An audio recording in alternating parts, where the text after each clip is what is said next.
ನಮಸ್ಕಾರ. ಇವತ್ತಿನ ವಿಡಿಯೋ 1ರಿಂದ 3 ವರ್ಷಕ್ಕೆ ಈ ಮ್ಯೂಚುವಲ್ ಫಂಡ್ಗಳಲ್ಲಿ ಬಂದ ಲಾಭ ನೋಡಿ. ನಾನು ಡಾಕ್ಟರ್ ಭರತ್ ಚಂದ್ರ. ವಿಡಿಯೋಗಳ ಉದ್ದೇಶ ಕನ್ನಡಿಗರ ಫೈನಾನ್ಷಿಯಲ್ ಎಜುಕೇಷನ್. ನಿಮಗೆಲ್ಲ ಗೊತ್ತಿದ್ದ ಹಾಗೆ ಕಳೆದ ಕೆಲವು ದಿನಗಳಿಂದ ಮ್ಯೂಚುವಲ್ ಫಂಡ್ಗಳ ಮೇಲೆ ಒಂದಷ್ಟು ವಿಡಿಯೋಗಳನ್ನು ಮಾಡ್ತಾ ಇದ್ದೇವೆ. ಯಾಕಂತಂದ್ರೆ ಮ್ಯೂಚುವಲ್ ಫಂಡಲ್ಲಿ ಹಣ ಹಾಕುವವರ ಸಂಖ್ಯೆ ಜಾಸ್ತಿ ಶೇರಿಗೆ ಕಂಪೇರ್ ಮಾಡಿದೆ. ಮತ್ತೆ ಬಹಳಷ್ಟು ಜನಕ್ಕೆ ಅದರ ಬಗ್ಗೆ ಮಾರ್ಗದರ್ಶನ ಸಿಗ್ತಾ ಇರಲಿಲ್ಲ. ಅದಕ್ಕೋಸ್ಕರ ಈಗ ಈ ವಿಶೇಷವಾದ ವಿಡಿಯೋಗಳನ್ನು ನಿಮ್ಮ ಮುಂದೆ ಇಡ್ತಾ ಇದ್ದೇನೆ.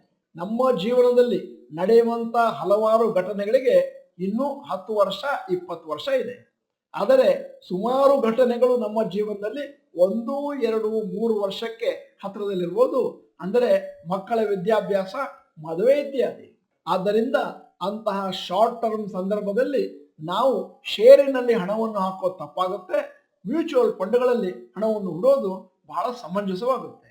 ಕೆಲವು ಸತಿ ಪೀರಿಯಡ್ 2ರಿಂದ 3 ವರ್ಷ ಇದೆ ಅಂತಂದ್ರೆ ನಾವು ಷೇರಿನಲ್ಲಿ ಹಣವನ್ನು ಹಾಕಿದಾಗ ಆ ವ್ಯಾಲ್ಯೂ ನಾವೇನು ಇನ್ವೆಸ್ಟ್ ಮಾಡಿದೋ ಅದಕ್ಕಿಂತ ಕಮ್ಮಿ ಆಗುವಂತ ಚಾನ್ಸಸ್ ಇದೆ. ಮ್ಯೂಚುವಲ್ ಫಂಡ್ಗಳಲ್ಲಿ ಕೂಡ ನೀವು ಹಣವನ್ನು ಹಾಕಬೇಕಾದ್ರೆ ಈಕ್ವಿಟಿ ಮ್ಯೂಚುವಲ್ ಫಂಡ್ಗಳಲ್ಲಿ ಹಾಕಬಾರ್ದು unless and until your vision is more than 5 years. ಅಕಸ್ಮಾತ್ ನಿಮ್ಮ ವಿಷನ್ ಏನಾದರೂ 1ರಿಂದ 3 ವರ್ಷ ಇದ್ದು ಅಥವಾ ಜೀವನದ ಆ ಘಟನೆ 1ರಿಂದ 3 ವರ್ಷದೊಳಗೆ ನಿಮ್ಮ ಜೀವನದಲ್ಲಿ ಮುಂದೆ ಬರುತ್ತೆ ಅಂತ ಆದ್ರೆ, ನಾನು ಹೇಳಿದ ಹಾಗೆ ಮಕ್ಕಳ ಎಜುಕೇಶನ್, ಮದುವೆ ಇತ್ಯಾದಿ, ಆವಾಗ ಹಣವನ್ನು ನೀವು ಹೈಬ್ರಿಡ್ ಫಂಡ್ ಮತ್ತು ಡೆಟ್ ಫಂಡ್ಗಳಲ್ಲಿ ಹಾಕ್ಬೋದು. ಕನ್ಸರ್ವೇಟಿವ್ ಹೈಬ್ರಿಡ್ ಫಂಡ್ ಅಂತಂದ್ರೆ 10ರಿಂದ 25% ಹಣವನ್ನು ಷೇರು ಮಾರುಕಟ್ಟೆಯಲ್ಲಿ ಇನ್ವೆಸ್ಟ್ ಮಾಡ್ತಾರೆ, ಉಳಿದದ್ದನ್ನು ಬ್ಯಾಂಕಿನ ಡಿಪಾಸಿಟ್ ಹಾಕ್ತಾರೆ. ಬ್ಯಾಲೆನ್ಸ್ ಹೈಬ್ರಿಡ್ ಫಂಡ್ ಅಲ್ಲಿ 40ರಿಂದ 60% ಅನ್ನು ಈಕ್ವಿಟಿ ಮಾರ್ಕೆಟ್ ಅಲ್ಲಿ ಹಾಕ್ತಾರೆ. ಡೆಟ್ ಫಂಡ್ಸ್ ಅಂದ್ರೆ ಡಿಇಬಿಟಿ ಫಂಡ್ಸ್ ಅಂತಂದ್ರೆ ಅವರು ಷೇರು ಮಾರುಕಟ್ಟೆಯಲ್ಲಿ ಏನು ಹಣವನ್ನು ಹಾಕಿರೋದಿಲ್ಲ, ಎಲ್ಲ ಹಣವನ್ನು ಬ್ಯಾಂಕ್ ಡಿಪಾಸಿಟ್ ಮತ್ತು ಬಾಂಡ್ಗಳು ಹಾಕಿರ್ತಾರೆ. ಅದರಿಂದಾಗಿ ನೀವು ಹಾಕಿದ ಹಣ ಕಡಿಮೆ ಆಗುವಂತ ಚಾನ್ಸಸ್ ಅತಿ ಕಡಿಮೆ.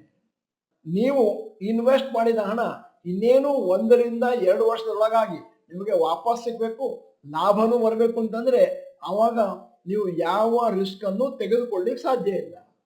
2 ವರ್ಷದ ಬಳಿಕ ನೀವು ಇನ್ವೆಸ್ಟ್ ಮಾಡಿದ ಹಣ ಮತ್ತು ಈಗ ಸಿಕ್ಕುವ ಹಣ ಇನ್ನೂ ಕಡಿಮೆ ಇದೆ ಅಂತಂದ್ರೆ ಆವಾಗ ನೀವು ಒಂದಷ್ಟು ರಿಸ್ಕ್ ತಗೊಂಡಿದ್ರಿ ಮತ್ತು ಹಣವನ್ನು ಕೂಡ ಲಾಸ್ ಮಾಡ್ಕೊಂಡಿದ್ದೀರಿ.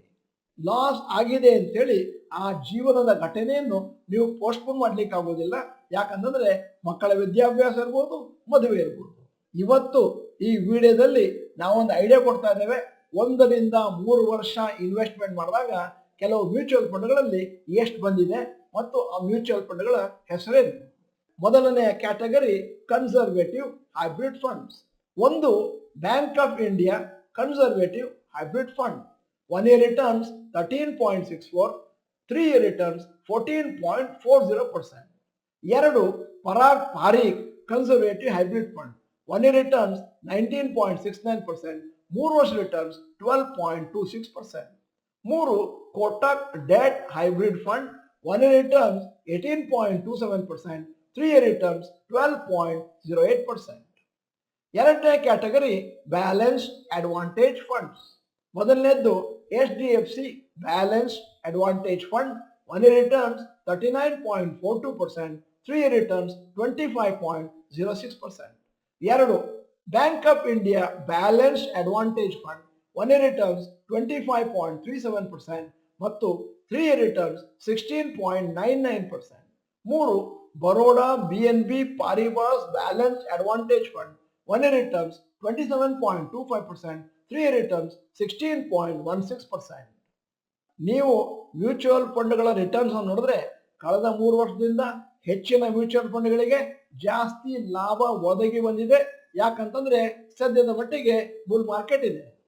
ನೀವೇನಾದರೂ ಮ್ಯೂಚುವಲ್ ಫಂಡ್ನ ಅವಧಿಯನ್ನು 5ರಿಂದ 10 ವರ್ಷ ಮಾಡಿದ್ರೆ ಆವಾಗ ಅದೇನು ರಿಟರ್ನ್ಸ್ ಬಂದಿದೋ ಅದು ಆವರೇಜ್ ಔಟ್ ಆಗಿ ಒಂದಷ್ಟು ರಿಡ್ಯೂಸ್ ಆಗಿ ಕೊನೆಗೆ ನಿಮ್ಗೆ ಕಾಣಿಸುತ್ತೆ ಆಲ್ಮೋಸ್ಟ್ ಫಿಕ್ಸೆಡ್ ಡಿಪಾಸಿಟ್ ಇಂದ ಜಾಸ್ತಿ ಬರುತ್ತೆ, ಆದರೆ ಈಕ್ವಿಟಿ ಮ್ಯೂಚುವಲ್ ಫಂಡ್ಗಿಂತ ಸ್ವಲ್ಪ ಕಮ್ಮಿ ಬರುತ್ತೆ. ಈಗ ಮೂರನೆಯ category mutual fund dynamic bond funds. ಒಂದು UTI dynamic bond fund. 1 year returns 8.4%, 3 year returns 11.47%. 2 Aditya Birla Sun Life dynamic bond fund 1 year returns 8.43%, 3 year returns 7.37%. 3 ICICI Prudential All Season Bond Fund 1 year returns 8.61%, 3 year returns 7.09%. Mutual ಫಂಡ್ಗಳಲ್ಲಿ debt ಫಂಡ್ಗಳಲ್ಲಿ fixed deposit ಅಲ್ಲಿ ಏನು ಸಿಗುತ್ತೋ ಅದಕ್ಕಿಂತ ಸ್ವಲ್ಪ ಜಾಸ್ತಿ return ಸಿಗುತ್ತೆ. ಹಿಂದಿನ ದಿನಗಳಲ್ಲಿ ಡೆಟ್ ಫಂಡ್ಗಳಲ್ಲಿ ಒಂದಷ್ಟು ಟ್ಯಾಕ್ಸ್ ಅಡ್ವಾಂಟೇಜ್ ಇತ್ತು. ಏನು ಅಂತಂದ್ರೆ ಇಂಡೆಕ್ಸೇಷನ್ ಬೆನಿಫಿಟ್. ನೀವೇನಾದರೂ 3 ವರ್ಷದ ಮೇಲೆ ಇಟ್ಕೊಂಡ್ರೆ 20% ಮೈನಸ್ ಇಂಡೆಕ್ಸೇಷನ್ ಇತ್ತು. ಈಗ ಸದ್ಯಕ್ಕೆ ಆ ಇಂಡೆಕ್ಸೇಷನ್ ಬೆನಿಫಿಟ್ ಅನ್ನು ತೆಗೆದುಬಿಟ್ಟಿದ್ದಾರೆ. ನೀವು ಡೆಟ್ ಫಂಡ್ಗಳನ್ನು ಯಾವಾಗ ಮಾರಿದ್ರು ಬಂದ ಲಾಭವನ್ನು ನಿಮಗೆ ಆ ವರ್ಷ ಬಂದ ಲಾಭ ಅಂತ ಹೇಳಿ ಅದು ಯಾವ ಟ್ಯಾಕ್ಸ್ ರೇಟ್ ಅಲ್ಲಿ ಇದ್ದೀರೋ ಯಾವ ಟ್ಯಾಕ್ಸ್ ಲ್ಯಾಬಲ್ ಇದ್ದೀರೋ ಅದರಂತೆ ನಿಮಗೆ ಟ್ಯಾಕ್ಸ್ ಅನ್ನು ಹಾಕಲಾಗುವುದು. ಮ್ಯೂಚುವಲ್ ಫಂಡ್ಗಳಲ್ಲಿ ಹಣವನ್ನು ಹಾಕಬೇಕಾದ್ರೆ ನಿಮ್ಮ ಹೋಲ್ಡಿಂಗ್ ಪೀರಿಯಡ್ ನೋಡ್ಕೊಂಡು ಹಾಕಬೇಕು ವಿನಃ ಜಾಸ್ತಿ ರಿಟರ್ನ್ಸ್ ಬರುತ್ತೆ ಅಂತ ಹಾಕಕ್ ಹೋಗ್ಬೇಡಿ. ಯಾಕಂತಂದ್ರೆ ಹಾಗೇನಾದ್ರೂ ನೀವು ತಪ್ಪು ಮಾಡಿದ್ರೆ ಮುಂದೆ ನೀವು ಪಶ್ಚಾತ್ತಾಪ ಪಡಬೇಕಾಗುತ್ತೆ. ಮ್ಯೂಚುವಲ್ ಫಂಡ್ಗಳಲ್ಲಿ ಜನರು ಸಾಮಾನ್ಯವಾಗಿ ಮಾಡುವಂತ ತಪ್ಪನ್ನು ನಿಮ್ಮ ಮುಂದೆ ಇರ್ತಾ ಇದ್ದೇನೆ. ಡೆಟ್ ಫಂಡ್ಗಳಲ್ಲಿ 5 ರಿಂದ 10 ವರ್ಷ ಇರ್ತಾರೆ, ಮತ್ತೆ ಈಕ್ವಿಟಿ ಇನ್ಸ್ಟ್ರೂಮೆಂಟ್ ಫಂಡ್ಗಳಲ್ಲಿ 1 ರಿಂದ 5 ವರ್ಷ ಇರ್ತಾರೆ. ಆಕ್ಚುಲಿ ಅದು ಉಲ್ಟಾ ಪಲ್ಟಾ ಆಗಬೇಕಾಗಿತ್ತು. ನಿಮ್ಮ ಮುಂದೆ ಒಂದು ಸಣ್ಣ ಪಟ್ಟಿಯನ್ನಿಟ್ಟಿದ್ದೇನೆ. Investing based on when you need the money. ನಿಮಗೆ ಹಣ ಯಾವಾಗ ಬೇಕು ಅನ್ನುವುದರ ಮೇಲೆ ಎಲ್ಲಿ ಹಣವನ್ನು ಹಾಕಬೇಕು ಅಂತ ಸಲಹೆ ಕೊಟ್ಟಿದ್ದೇನೆ.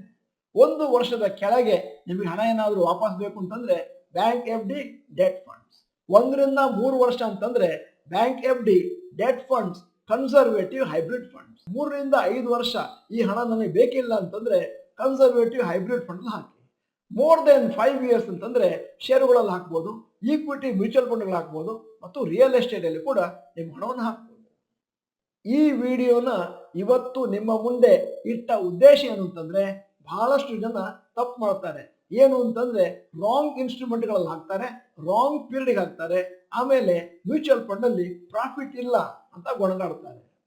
ಯಾವ ಮ್ಯೂಚುವಲ್ ಫಂಡ್ಗಳಲ್ಲಿ ಯಾವ ಅವಧಿಗಾಗಿ ಹಣವನ್ನು ಹಾಕಬೇಕು ಅಂತ ತಿಳ್ಕೊಂಡವರಿಗೆ ಒಳ್ಳೆಯ ಪ್ರಾಫಿಟ್ ಬರುವಂತ ಚಾನ್ಸಸ್ ಯಾವಾಗಲೂ ಇದೆ.